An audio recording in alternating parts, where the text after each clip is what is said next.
It's Tuesday, June 6th. There's no joke this week. I am here. I guess that's kind of a joke. But there's no joke because there's literally a bird in the studio, and we're too lazy to deal with it. So if you hear a tweet outside or like outside of the scope of the mics, it's the bird out in the hallway.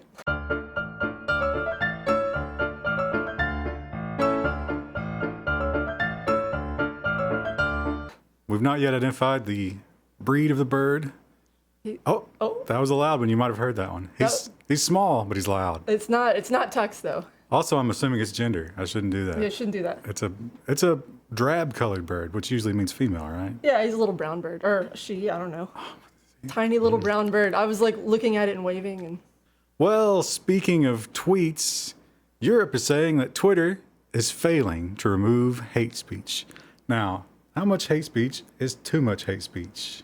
Well, according to them, it has to be below 50%. 51% is too much hate speech. Well, and apparently Twitter's only removed 30%, which I don't know how they have access to know, like, how many are hate speech and, like, just thinking of the mass volume of tweets. But apparently YouTube and Facebook do really good. Yeah. According to whoever manages this. But they say Twitter not doing enough, and they're going to have to do more. Now, of course, the story came out before the most recent attack, so I imagine they're going to double down on this. And they're really going to push this whole, got to censor that internet thing. But yeah, that's funny that up to 50%, hate speech is cool. That's totally fine. 51? 51, it's too far. Nope. You've only removed 30%. You can make your quota. You got to go. Well, last week, in an unusual turn of events, WikiLeaks didn't leak anything. They leaked nothing. I guess maybe Memorial Day. They fixed the pipes. Well, it's not leaked anymore. It was a temporary fix because this week we're back to leaking. And this week we've got a new leak. Malware. Oh, he's really chirping now. The bird is really he's rowdy. Pandemic is this week's leak, and that's a fun one. So this one goes on your local area network, and any computer that is sharing files, it will actually substitute those files and give you something else instead. An infected file. I like the name Pandemic. It makes it sound super serious. Well, they have good names for all their stuff. Yeah. Of course, that's not WikiLeaks' name for it. That's the CIA. The CIA's name, yeah. You think there's a guy at the CIA and his whole job is just naming all these? I bet too, like, do you ever think they get confused? It's like, is this the bioweapon or is this the computer malware? You gotta learn the names. It's like Pokemon. Yeah, they have like project numbers to remember. So this is a pretty bad one because your computer, if you are very security minded, you're still not going to be able to stop it because it's somewhere else on the network. And it can do up to 800 megabytes of files at once. So if you grab multiple files, you're going to grab multiple infected files. Yep. And, no good. Pretty scary. Good. SMB and Samba is a vector that they're using a lot in a lot of these attacks. We see when you're using file shares and serving files over a network, they love to use that as a way to get you. So watch out for it. Now, of course, we have to have a robot story. Every week we've got two rules, robot story and an Uber story. Spoiler alert, we've got both this week. And this is the robot story. So this is actually San Francisco. San Francisco, they have delivery robots for your food. They'll take your food straight to your door, and I think it's only like a few blocks radius. They go at like walking speed, but there's some guy who is out, like bound and determined not to have these robots on the streets because they could hurt someone. And more importantly, they could take jobs. Now, you can see the little robot here. They're not very big. Yeah, he's a small little fella. Maybe come like waist height or knee height to a human. Looks like knee height. And they can keep your food warm. And it's important that the article mentions they move at walking speed. So, they're just... Oh, my shin. Yeah, they're just chilling along with the people. They're not running people over. They're on the sidewalks, whatever. But this guy, he thinks they're super dangerous. And the chief of police, for whatever reason, agrees with him. He says that it might run into people. Of course, they pull out the old small children and old people. Got to protect those small kids, children. Yeah. They could be run over by this thing. And also, if it gets hit by a car, it could become a deadly projectile. Unlike, isn't that true of pretty much anything that gets hit by a car? Small children and old people. So maybe we should ban them too. Yeah. I think they also made like an argument that it would take away jobs, but right now they need human operators, so it's kind of like, isn't that technically providing a job? Like, yeah, it's important to note these guys aren't autonomous. There is someone, there's a little camera, and there's someone actually driving it around.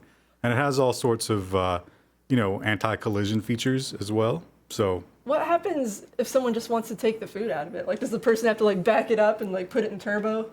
I imagine they have cameras that are just going to see you do that. I mean, if you want to put a mask on and steal a pizza, Still, like, what are they gonna do? probably going to get away with it. The first 3 or 4 Pulls out, times. like, a pistol. Just Maybe take the pizza. See what happens. maybe they could, every 5th delivery, there's just a tiny policeman in there instead of food. Just bundled up like a little clown car. Also, in the security world, here's a good name. Another good name for malware. This one's Fireball. Fireball. So this is, get ready for it, Chinese malware. This is pretty standard, like from what I understand. Like it literally just like replaces links and stuff in your browser, changes your homepage, like very standard, like Yeah, it's kind of malware. it changes links. It forces you to launch certain apps over other ones. It shows you ads that you don't want. Yeah. So it's basically Windows 10. I had a client once who had something like this. She emailed me and she's like, "Are there supposed to be this many links on the page that you designed?" And I was like, "What are you talking about? There's only like a navigation bar." Yeah. And she was like, "No, look, there's all these links." And she sent me a screenshot. I was like, "Oh, you need to bring your laptop in. Don't do that." I got a much more angry version of that call. It was like, "How dare you monetize our website? This will not stand." It's like, sorry to tell you. Your machine, bring it in. Gonna need to drop off that laptop. Well, we talked about hate speech and that Twitter wasn't doing enough. Well, YouTube apparently is doing enough. And up until now, nobody really understood what it meant. But thankfully, they've clarified. They're telling us what hate speech is. They've created a blog post with like 3 major criteria. One of them was like no child characters or trademarked characters in any sort of suggestive or bad kind of light was one of the major ones. And I was like, all the fan fiction, all the fan videos, they're going to be gone off the YouTube. All that Sonic fan art. Yeah, note to self, make hard copies of all those Sonic snuff videos. So many. But yeah, I think the key points here is that these are very broad. They're casting a very broad net. And it really is, it's not about hate speech per se. It's about anything that could upset the advertisers. I mean, are copyright characters really going to complain about hate speech? They don't exist. That's totally a Disney thing. They're totally in Disney's pocket. That's what that means. So, but it is nice to know if you're gonna try to make money with YouTube, which ain't going so well, exactly what they will not tolerate. Yeah. And it's a lot. They will not tolerate a lot. We can't release our Mickey Mouse video now. Sorry, guys. Now, we've talked about in security news the idea of being forced to give up your passcode. And of course, there's the whole thing about, is your thumbprint Fifth Amendment? Is your iris? Are your facial scans? How does it go? Well, we've got another judge who has weighed in on this, and he says not giving up your iPhone passcode. Now, this is not biometric. This is just your Just the numeric. number, yeah. That's 180 days in jail. Now, this one's a little bit different.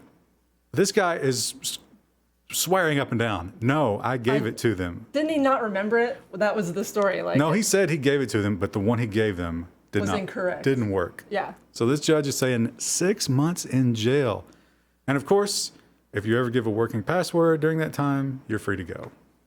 But what if you just never remember it? Like you just stay in prison forever? Like that's that's kind of like with a lot of law enforcement stuff. It's like the whole idea of speeding ticket quotas, which we know happens. Yeah. It's like, what if we all drove the speed limit? what then? Yeah. Just people just There has to be. then it'll be someone going below the speed limit, and that's what they have to get. Wow, that wouldn't be too bad. That wouldn't be too bad. I could deal with that. So you need to, passwords, it's a big deal, but you need different passwords on every website, right? Because websites get hacked all the time. You got to be careful. They have to be complex. It's So many characters, so many weird. randomly generated. The worst. Oh my God, the absolute worst is, I think Sony does this. It's like, okay, you must have uppercase, Yeah, lowercase. numbercase, lowercase, extended character, but not more than like 9 characters. It's like, what? What is Not that more supposed than to 9 be? characters. That's not like memorable. How much database space are you saving by not letting me have more than 9 characters? That's ridiculous. Yeah. Yeah. Well, there's a lot of services and applications and stuff that will try to help you with this. One of them is OneLogin. But bad news if you're a OneLogin customer.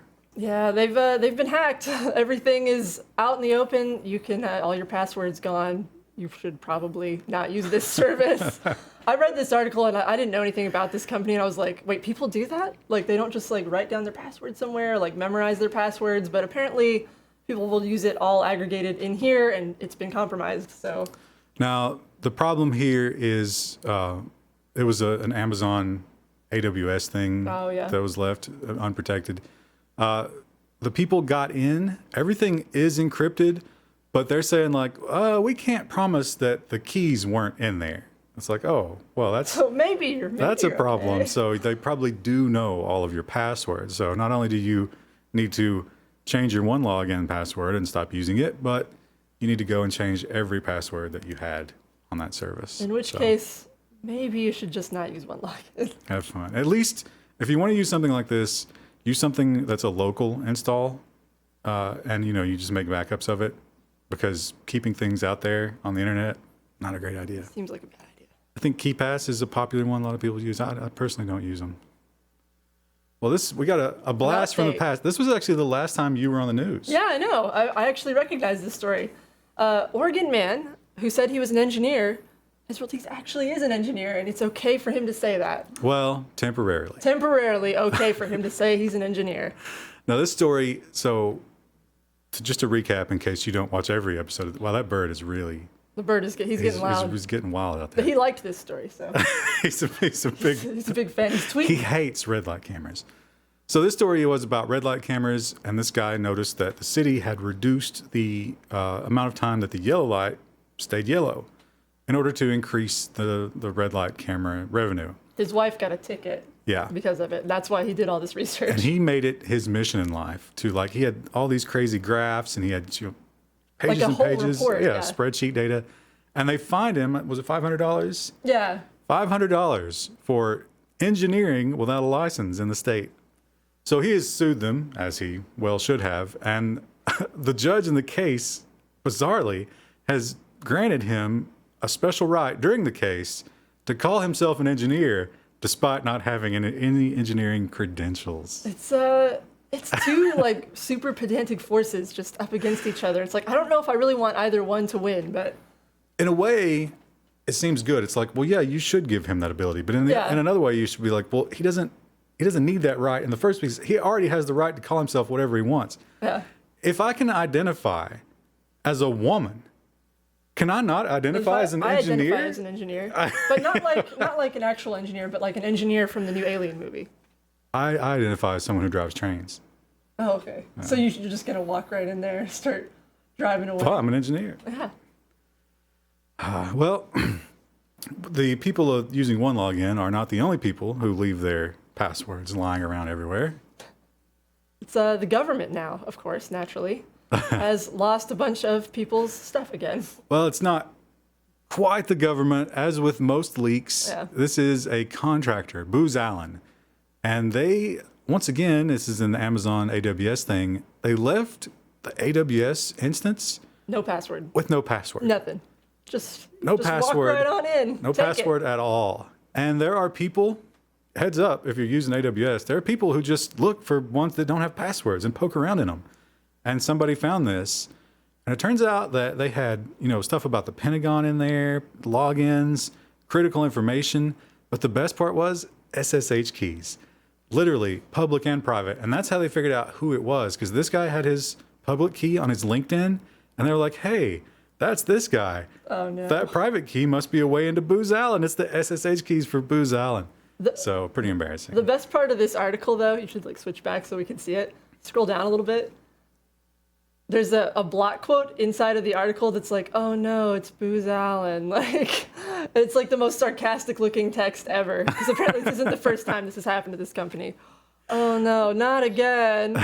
Well, something tells me that it's going to be the last time for this guy. Because I don't see how you can get away with keeping your job. That's pretty crazy. I mean, there's probably going to be, in the wake of the whole Trump-Hillary email debacle and the Russian hacking, that bird is really upset. They probably can't hear it. I hope you guys can hear that because that's hilarious. But anyway, bad news for Booz Allen. I don't know if they're publicly traded. It might be time to sell some stock if they are. So we talked about Twitter, and we talked about YouTube and all the insanity with the whole hate speech and defamatory posts. We can't leave out Facebook because Facebook's good at it. a man has now been fined $4,000 for liking a post on Facebook. This was in Switzerland, correct? It was definitely not in America. It was in Europe, yeah. Yes, Switzerland. Pretty sure it was Switzerland, and the guy was fined for liking things that were considered hate speech. This article doesn't go into detail about like what it was necessarily. It was a I think it was like PETA or something like that. It was like animal rights people, and then I think it was a response to those people saying that they were fascists and racist. So, I mean, I don't really like PETA, so I mean, animal rights. I don't see how. Well, maybe fascism could factor into it a little bit. I don't know about racism, but anyway. They were, you couldn't, the court says you called them fascist and racist, although he didn't call anybody anything. You just liked someone else. The post. You can't prove that, so it's going to cost you $4,000. That seems like, how do they enforce that? Because there's going to be like thousands of people who like any particular post. That's, it's an interesting point. And also, what about the original post? I imagine the original post must have come from another country. You've got to find the OP. So I think what's happened is most of the activity here was from some other country where this kind of thing flies. But they found this one Swiss guy who had liked it, tracked him down, and locked him up, threw him in court. Is that like some sort of message to all the other people from Switzerland? Like, don't like it's definitely a message. I mean, are you going to use Facebook if there's a chance that you can get locked up for something you like? $4,000. I don't know if that puts you in jail, but $4,000. That's a lot. I mean, that's a non-trivial amount of money, and just for liking something. Yeah. Next story, why we're suing the FBI for records about Best Buy Geek Squad informants. Now, we talked about this before. We won't go too much into it. This has been a story we covered. The FBI Geek Squad, if you don't, well, that was a Freudian slip, but the Best Buy Geek Squad works for the FBI. It's well known. There are court cases that are using it as evidence, so it's not like conspiracy theory. It's definitely happening. And the reason we cover this story is because the Electronic Frontier Foundation is suing them for doing this because, they're saying that obviously this is you can't do that. Yeah, this is unlawful search and seizure because you're just trying to get your shit fixed at Best Buy. Yeah. Now, this article brought up like an interesting thing where apparently like if you were to break into someone's house, get evidence, and then give it to the cops, apparently like that flies. And they're like, oh, this is like kind of the same thing. And I'm like, that doesn't sound right to me, but I'm not a lawyer. Yeah. Yeah, that seems like a gross oversight if that is legal. If it is legal in some kind of loophole, you would think that it's certainly something that we should change about it being legal. Exactly. And I'm sure Best Buy is really unhappy about this. Yeah. I don't know if Best Buy corporate was in on this. I think the FBI would approach the managers of the Geek Squads individually. You think? And yeah, I think so. And offer them cash for everything they turned in. Maybe Best Buy corporate was okay with it. I don't know. Like if you pay anyone enough money, though. Yeah. Electronic Frontier Foundation, I'm not a charity person. I don't believe in charities, but if you're going to give to charity, that's not a terrible one. If you're going to buy your Humble Bundle, that little sliders like you can give to charity, choose Electronic Frontier Foundation because they're fighting the good fight, at least in this case. Next story. A motorcycle gang steals everybody's Jeeps using hacking and traditional methods. Take them all to Mexico. Yeah. So this is, Jeeps are not known as being super technologically advanced cars. No, they're like what you take, you take a muddin is the Kentucky term. Yeah, pretty rugged, but they do have the kind of basic technology where they have these, I don't know if you call them smart keys or whatever, but a fob sort the of thing. key is married to the, the little thing on the end of it, and it sets off some kind of alarm if the key doesn't match properly electronically.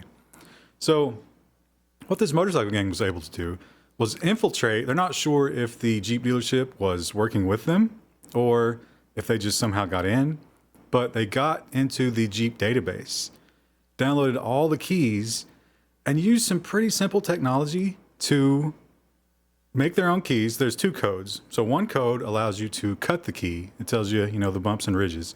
The other code tells you the handshake. Yeah. So they were able to take an external tool and plug it in and simulate that key, and they had the keys cut. Now, why Jeeps? Because you can open the hood from the outside. And that allowed them to disable alarms so they could break into the car and do this in the first place. And they took them to Mexico and sold them for parts. Which is another, it's like, okay, you got the keys, codes from Mexico. You took these back to Mexico, and maybe some Jeep dealerships in Mexico are in on this. That sounds like maybe suspicious, but I'm not saying anything. I'm just saying this. So if you drive a Jeep, beware. This is certainly a thing. And this also calls into question, we've done other stories about how, like, your keys, they were able to, like a smart key where if it's just in your pocket and it's always, if you're near the car, it'll do that. They're able to simulate those. So they can like walk past you in a parking lot. Oh, and take clone your key. Wow. Yeah. So this kind of stuff is really, it's not super secure. And a lot of the car dealerships, their way of dealing with it is just like, shut up about it. Don't talk about it. Don't talk about it. Don't tell anybody about it. We have to make this sale. But the motorcycle gang knew all about it. Now they did find them and they arrested all of them, but your mileage may vary. It won't be long, I don't think, until the next attack against the Jeeps comes. The Jeep Wars. All right, next story. Walmart is turning its employees into delivery drivers to compete with Amazon. This actually seems like a really good idea. Well, I've got some problems with it. On the surface, it seems like a decent idea. It does seem like a good idea because who doesn't love to order stuff from Amazon and get it straight to your door without having to go to the hellhole that is Walmart? Yeah. So Walmart already has the delivered to the store. Yeah, and that's always free. But then you have to go to Walmart. You got to go pick it up. And who wants to go to Walmart? And that can be a pain if you're ordering something big, you don't have a truck, whatever. So what Walmart is doing is they're saying, hey, Walmart employees, because they've got people going off shift all day long. Yeah, they have all kinds. It's not like you show up at 9 and leave at 5. That's, they have the unless you're a lifer. Even then, you're probably getting weird shifts and stuff. Yeah. So what they're saying is, hey, on your way home, here's some extra cash and a GPS tool. Go deliver these packages. So they're turning their existing employees, who they've already done background checks on and so forth, into their delivery drivers. And they're claiming, they're doing this in, I think, 3 stores right now. They're testing it out. 2 different states, I think. So they're saying, hey, we're going to cut out. The last mile is the most expensive part of delivering a package. Shipping to the store, we got trucks going to the store every minute of every day. No problem. Getting it to the home, that's the hard part. So we're just going to use all of our existing employees. And it seems like a pretty good idea. Now, here's where I don't like it. Okay. You've been to Walmart. I have been to Walmart, unfortunately. You've seen some of the people that work at Walmart. They're going to know where you live now. That's true. That is true. My first thing about it was thinking about like my hometown. My hometown's kind of remote. There's a lot of little country roads, very spread out. If you're trying to take, 2 or 3 packages, you might be driving for 30 minutes. Yeah. Like, I imagine they do it by mileage. There's probably some kind of I think they said there was an algorithm that plotted it. Yeah, it actually it gives you directions, so they know where to go. But again, a small town, some of the people that you went to high school with are working at Walmart, right? And then and you have to like run into them and like, hi. Yeah. Oh, thanks for the package. Bye. So now it could be true of UPS or FedEx or whatever, but generally like 1 or 2 guys take care of UPS or FedEx in a whole little geographic area. But here's a whole different rotating cast of people showing up at your house and probably have some idea of what you've been buying too. Oh yeah, that's a good point. So from that aspect of it, a little bit weird. Well, the SpaceX, they've put up another one, another rocket, another Dragon. Now, the cool thing about this one is this is actually a capsule that was already up there at the space station. It's renewable. It came down. They went and fetched it. They had to do a little bit of fixer-upper on it. I think they had to replace the door, the cargo door. They do an HGTV show about it. Fix up my space shuttle. This old pod. Yeah. And they had to replace the solar panels. Solar panels a little too sensitive for re-entry. But they put it back together, saved a bunch of money, and shot it right back up there. Landed that rocket. I think they now have 9 rockets. Oh, no, 11. That's right there in that article. No, they have 9 that have been and back. 9 reused rockets. Yeah, this one actually delivered supplies to the International Space Station. Right, yeah. And it had live cargo on it, apparently, like mice.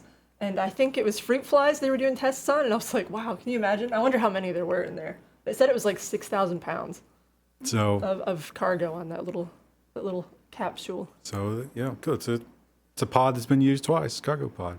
And of course, horribly slut shamed by all the other cargo pods. Disgusting. So sad. Sad. Amazon is refunding up to 70 million in app transactions, but only if they were made by children. The story here is sometimes people, their kids will get hold of their phone or something and they will buy in-app things and end up, using their mom's credit card for a bunch of they don't have microtransactions. That's the beauty of it. The credit card's already on, Google Play already or saved, Apple or whatever. So it's like, hey, you want to try that level again? Sure, I do. Oh, heck yeah. $1.99. $1.99, $1.99. I don't know how Amazon is vetting these. How do you verify that? But they're saying they're going to give it all back. And this makes a lot of sense. This is a good PR move, and it doesn't really cost them money because they weren't ever selling anything. Yeah. There were no physical goods changing hands, so it's just like, okay, that magical extra gravy money that we got, give it back. Make people feel good about themselves.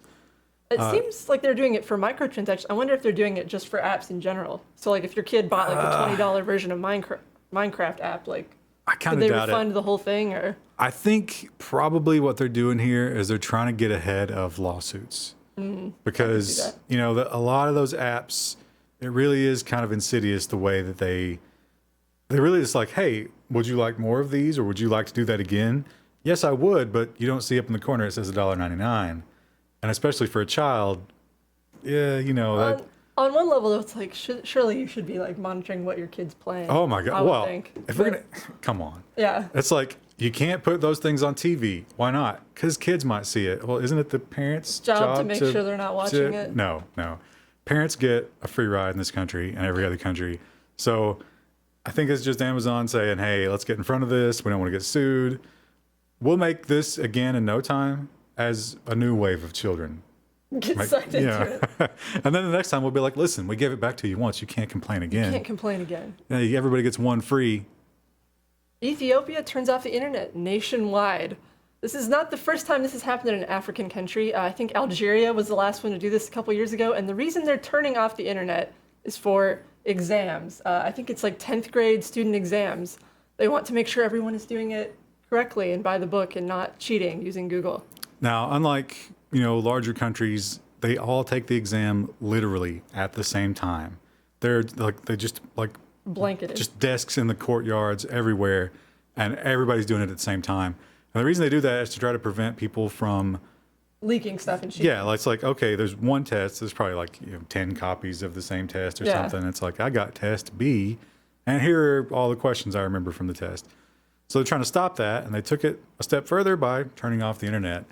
It's not a huge deal in some of these less developed places because they often have 1 or 2 fiber connections feeding the whole country, and you can literally just turn it off. It seems like that could just be solved by, like, I don't know, taking the kids' devices or just turning it off in the school, like. Well, I think that you could memorize it, maybe, I guess. But then it's like, then they just studied.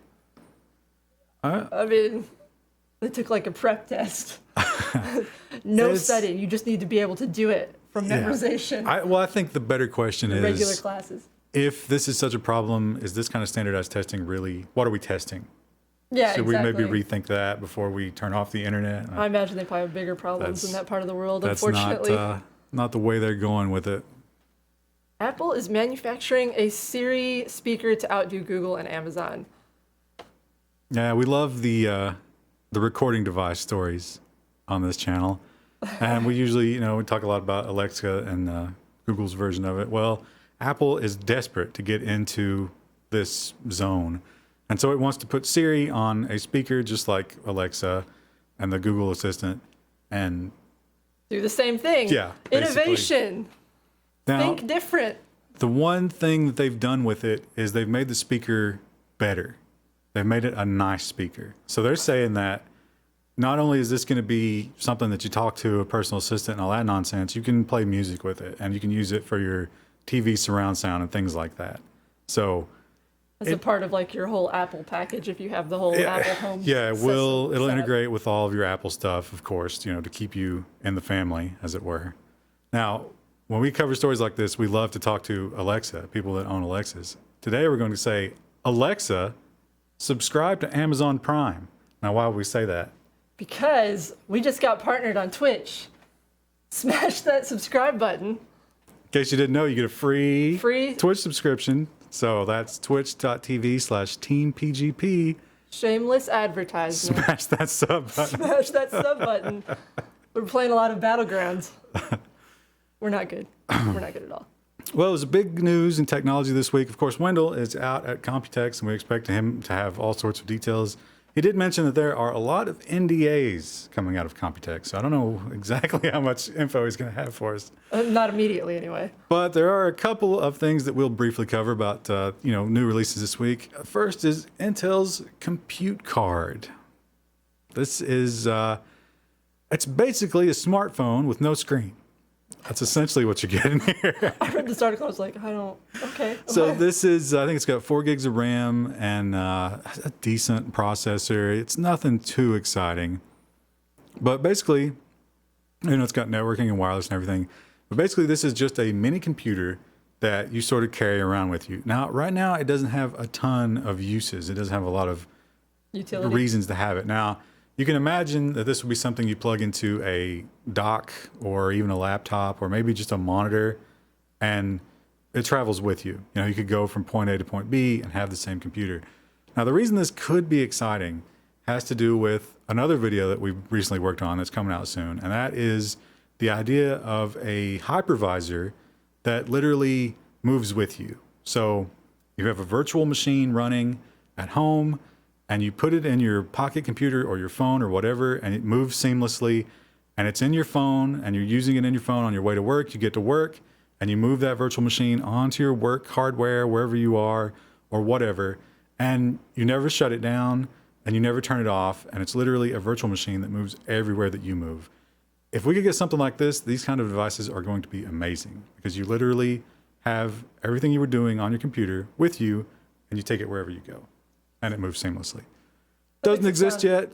In the enterprise, they have some stuff that's kind of like that, but hey, just dream of the future. That makes it sound a little bit better. As promised, we have an Uber story. This one's out of order. Again, I'm going to blame the bird. The bird, he's quiet now. He's quiet, which worries me. Yeah, what's he doing right out there? He's in Wendell's office, going through his backpack. He's eating all the M&Ms, he's getting fat on the spoils. So the Google, Uber, Waymo controversy, we have another milestone in that. Continues.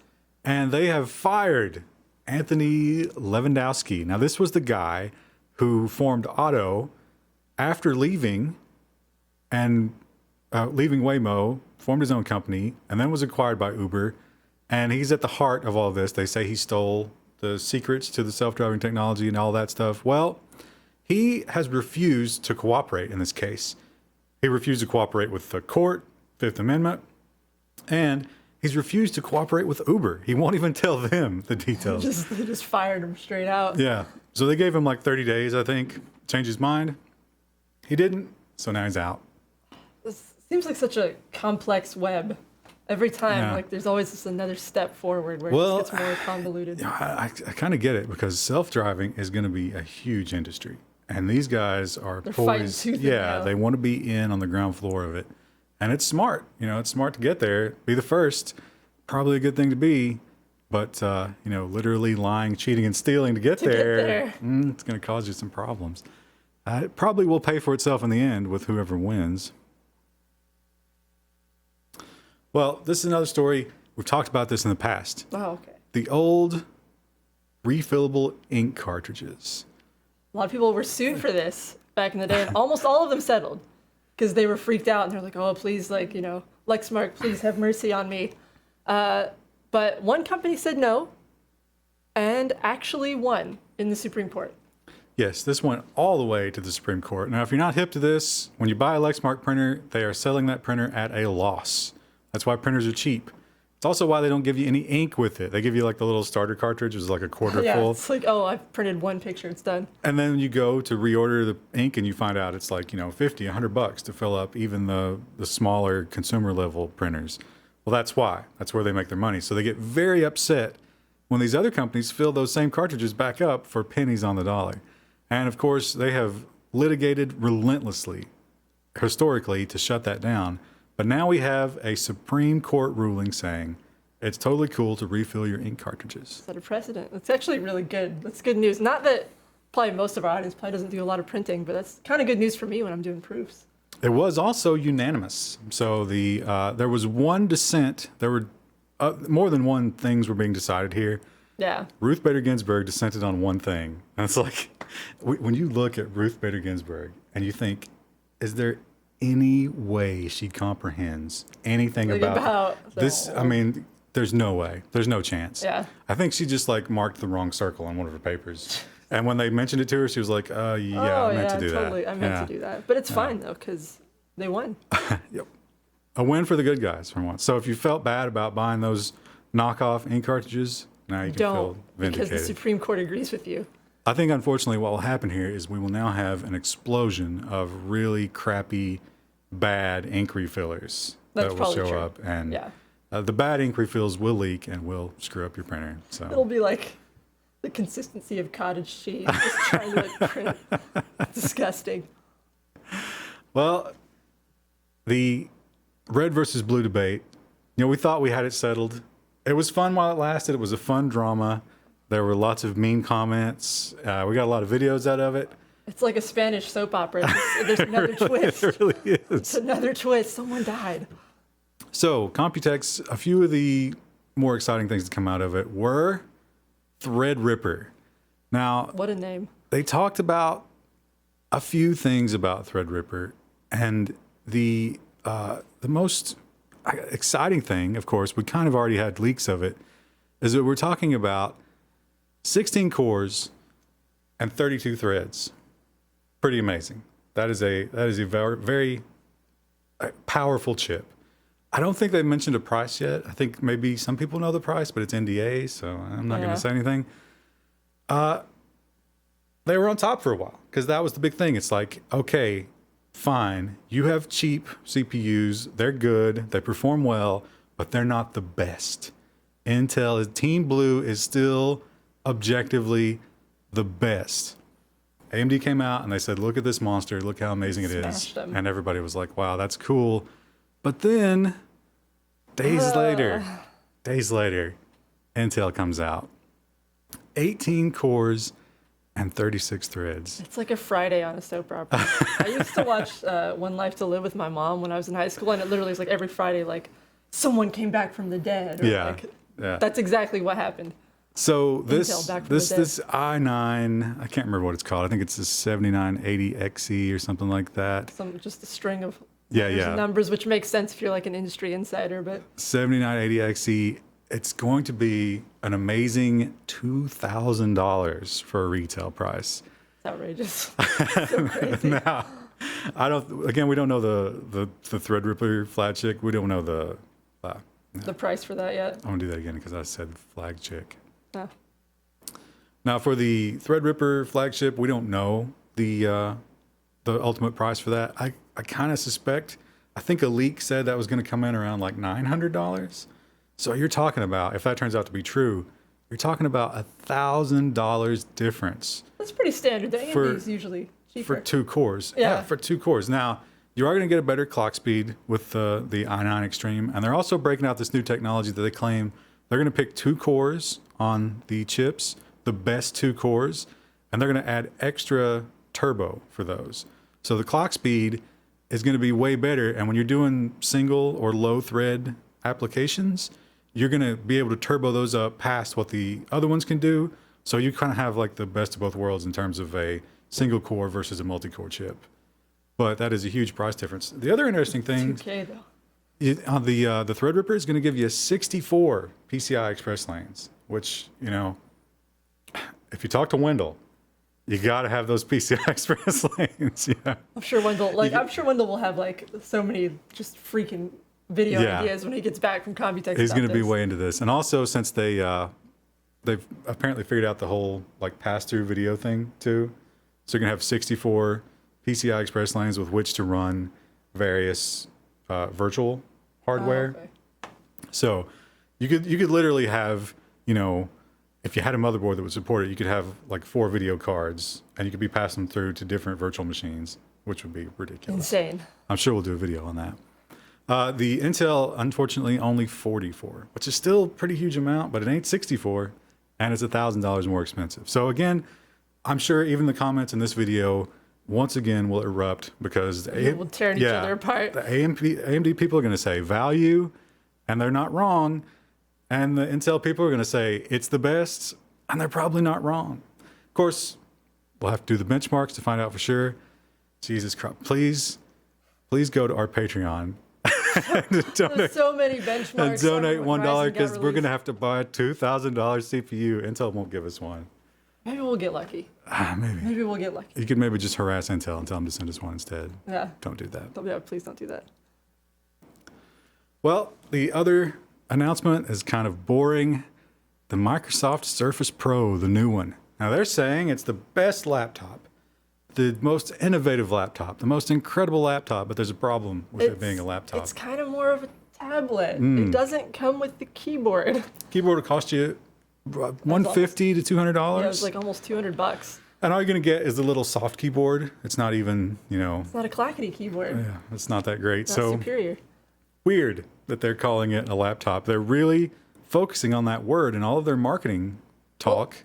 And not even just the word, like all the product photography that I saw, it all has the whole package in it, like a mouse, keyboard, everything. And it's like, there's no text. It's like, oh, you don't actually get the keyboard with this. So I would think if I was a consumer getting ready to buy that, I would be like, oh, it must come with the keyboard.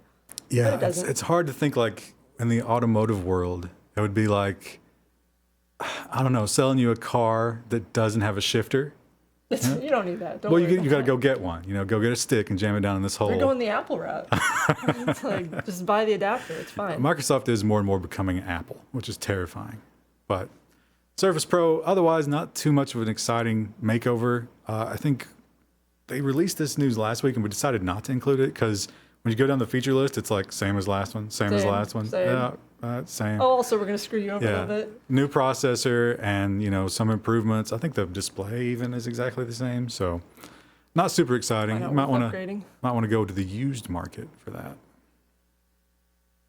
Oh, this is a good story. Takeoff and Cruise, Toyota is making flying cars and luxury boats.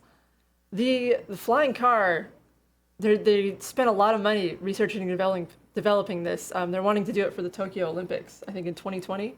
They wanted to light the torch. They wanted to light the torch, and it's basically like a full-size car, but they want it to fly.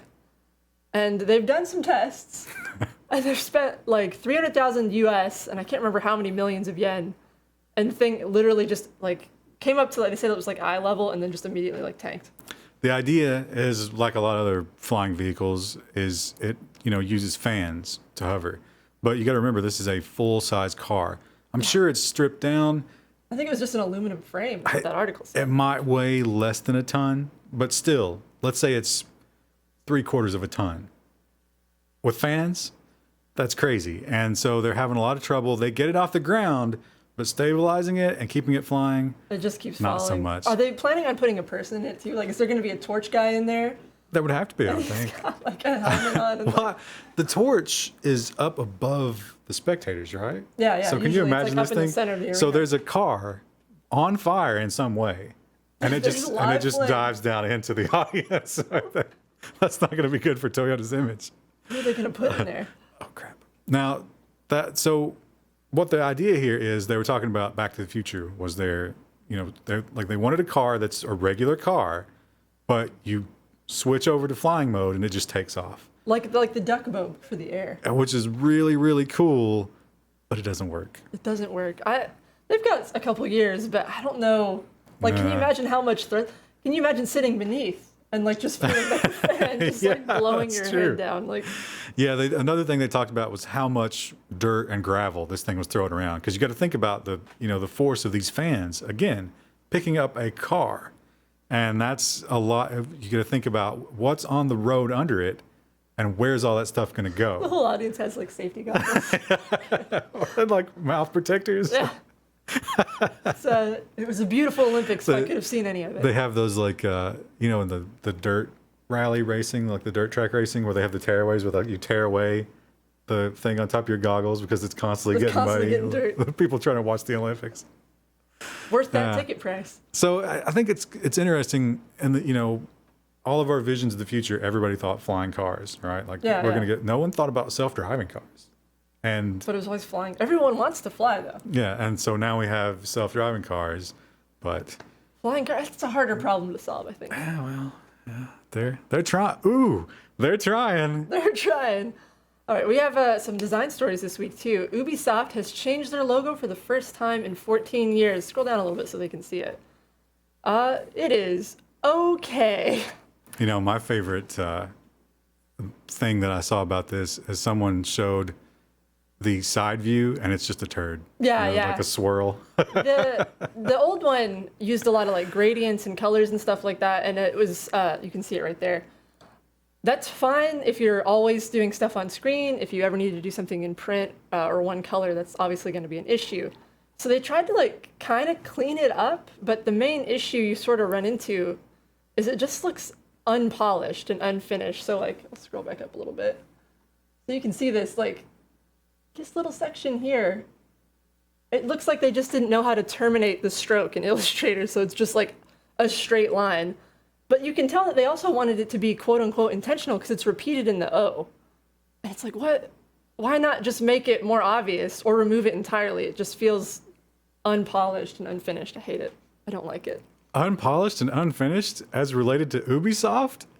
Never. Unreal. That's actually, it was a feature. They were like trying to showcase how their games actually are. It gives you a little warning. Yeah, I don't think it's an improvement. I mean, it's okay. Like it'll probably scale a lot better, work a lot more for different applications, but it could have been better. It's a missed opportunity, I think. It's a mark that immediately suffers from the customer base already hating it. So Yeah. it's like they hate the company. I don't know if that's gonna. I mean, it's not uncommon when a big company rebrands, but bit of a bummer. Other design news, Skype hopes its new redesign will make you use it more. And the answer is probably not. They've redone a bunch of stuff. They actually added a lot of features. They're adding a lot of chat stuff, be able to send video, all through the mobile app. You can see some screenshots here too, where they've added like these fancy new colorful gradients, which is a big trend for 2017. They seem like they're really trying to compete with Facebook, with Twitter, pretty much every other software that already does this and better. It's basically RGB. Yeah, I really wish that Skype would have spent more time fixing their Skype for Business and the issue where it constantly hangs up when you send a message. Right, yeah. I cannot stand that. Or beeps at you twice when you Ooh, get a yeah. message. Yeah, I get that. Or when it locks up your Outlook files Yes. so that you have to close everything down, reopen Outlook, and then reopen Skype in that order, or you cannot read your email. Yes. Yeah, there's a lot wrong with Skype for Business. In case you didn't realize, we use it here in the office. And it's a pain. We don't like it. We hate it. I haven't tried this app yet, but just looking at some of the screenshots I've seen online, I mean, it seems like they added a lot of features and didn't fix a lot of the bugs, so not really worth it in my opinion. Well, that's it for the technology news. And as usual, we like to end the news on some lighter notes. And this week we have a story about the blood of children defeating aging. Wow. Let's put an asterisk there. Some limitations may apply. So they actually, I think it was in 2013, a group of scientists at Stanford did a study with mice. They had 3 sets of mice. They had 2 young ones. I think they were about 2 months old, or 3 groups, I guess. 2-month-old, 24-month-old, and then they had a mix of 2 and 24-month-old. And each one of these groups would be paired with each other to try and like transfuse their blood together. And they did this study to see if it would have any effect on the older rats when they were transfused with the younger ones.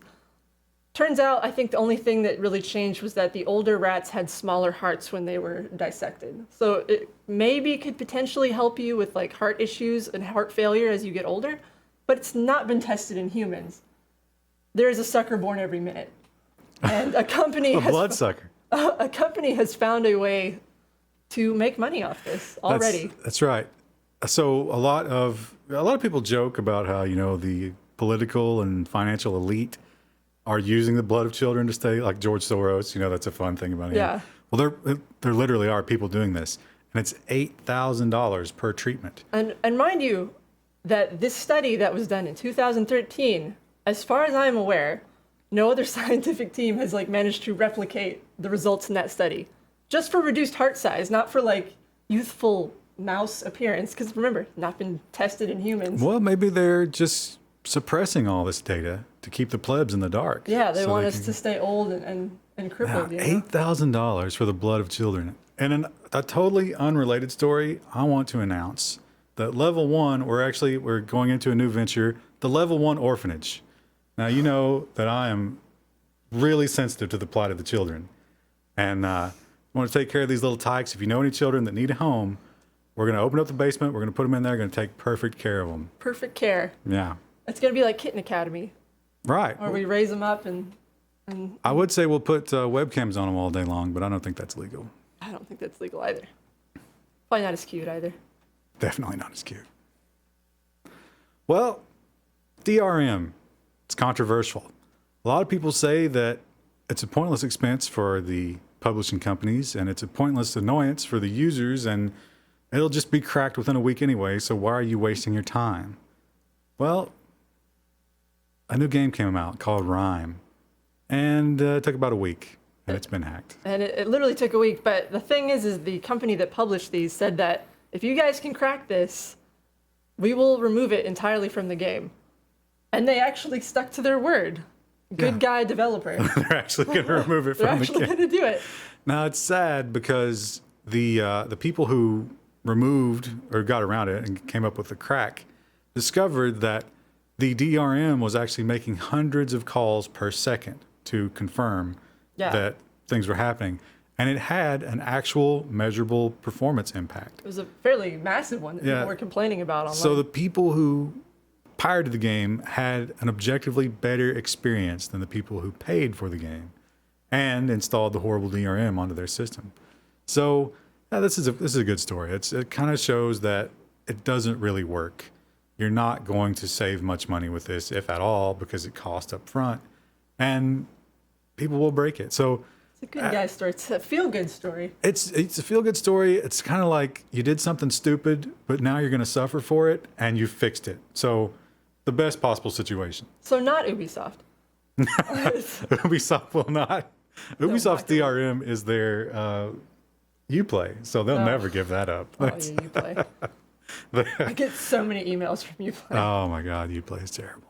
Oh, this is an exciting story for me. But wait a minute. No. This doesn't have anything to do with technology. Don't worry about it. Tolkien book, Beren and Lúthien, published after 100 years. Now, let's get pedantic for a second.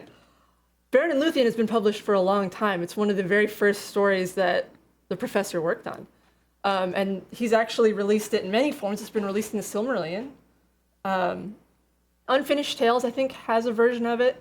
And of course, if you're really, really a big nerd, you've read Lays of Beleriand, which is the entire poetic version.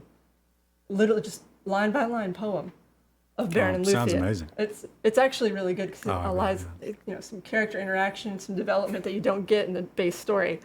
I've read some reviews about this. I'll probably pick it up anyway. Probably because I'm a massive nerd. Yeah, I think it's definitely. It's definitely going to pick it up. But people were saying it's not as complete as, say, like The Children of Hurin, which was released like 2 years ago. But it's probably still worth the read, I think. You're definitely going to get the hard copy, right? Or are you going to go digital? I'll do hard copy. I have the hard copy of Children of Hurin as well. I bet you do. Beren and Lúthien is much more of like a lighthearted story. It's a good story. Now, you referred to him as the professor. So is that like something you do is that like calling Kim Jong glorious leader? Well, he was a professor at Oxford, so. Okay. I'm sorry. I know it's nerdy, but I really like it. This is like Wendell's thing is Star Trek, Ryan's thing is 80s cartoons, mine is Tolkien. Yeah, well, and, that's exciting. Pick this book up. Maybe get some new poems. More poems. Now, is there anything else out there, do you think, that he has left over? His son is the person who handles all of like the writing now, Christopher. And as far as I'm aware, I think they've released just about everything beyond like notes and like maybe some other. He had some changes to the story of Galadriel toward the end of his life, but I don't think he ever finished them. I've read some of the drafts of that, but I don't know if he ever released like a more finished version. I don't like it when somebody else takes over at the end. I think they ought to just leave it the way it is. When somebody dies in the middle, just leave it the way it is. Just leave it as is. When Song of Ice and Fire inevitably ends up with that guy dying, I think they just leave it the way it is. I don't think. I think they're already talking about doing spin-offs of that. Is he going to write the spin-offs instead of the end? Yes. My God. He's a producer on those. We should put him on like some sort of life support machine now, just preemptively. I mean, you get some transfusions of teenage blood. But chain him to a bed, and it's like, listen, this machine is going to keep you alive until you finish these fucking books. We don't drop the F-bomb on the news. This machine is going to keep you alive until you finish these books, and you will not see any of your loved ones. You will eat a nutrient paste and nothing else. No TV appearances with Jimmy Fallon. You will have nothing until this is completed. I don't think it's going to happen. I think I think he's happy with HBO doing it. Yeah, well. I don't watch the show, but Ryan likes it. Oh, she's such a hipster. I don't watch it. I just don't watch it. It's dragons and sword and sorcery. It's exactly what this is. There's no elves, I think, is your problem. I do like the elves. That's why I like the Silmarillion. Silmarillion's alternate title could have been Elves Behaving Badly. On that note, we'll wrap up this episode of the news. Wendell will be back with us next week with a limitless supply of Taipei anecdotes. Oh, I'm sure. Oh, about the food. Just probably 20 minutes devoted to the food. He went to a tea plantation. So we'll get to hear about an insane descriptor of the perfect cup of tea that he had. Yeah. And all that and more, and watch our channel for the Taipei coverage as it trickles in. I think he's having some trouble moving files internationally. Yeah, we have gotten one, I think, and our editor was like, this one has B-roll, this one has A-roll, this one doesn't. But he should be back tomorrow, so look out for that, and look out for the coverage of the CPU war that will reignite, has already reignited. Choose your side, red or blue, and listen to no argument from the other side. Just pound your... Just shit post. Yeah, constantly. Just shit post constantly about how one is better. Sorry, mods. All right, we'll see you guys on the forums. Yep. See you next week. Bye.